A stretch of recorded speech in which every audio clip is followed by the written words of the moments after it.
الا یا ایها الساقی ادر کأسا و ناولها، که عشق آسان نمود اول ولی افتاد مشکلها.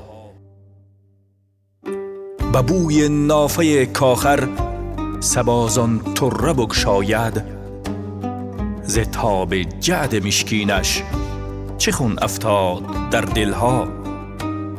مرا در منزل جانان چه امنی عیش، چون هر دم جرس فریاد می دارد که بربندید محملها.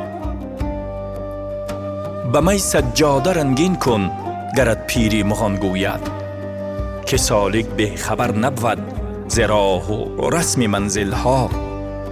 شبی تاریک و بیم موج و گرداب چنین هایل، کجا دانند حال ما سبکباران ساحلها.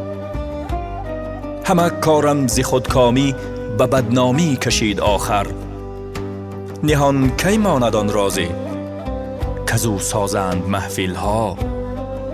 حضور گر همی خواهی ازو غایب مشو حافظ، متی ما تلق من تهوی دع الدنیا و اهملها.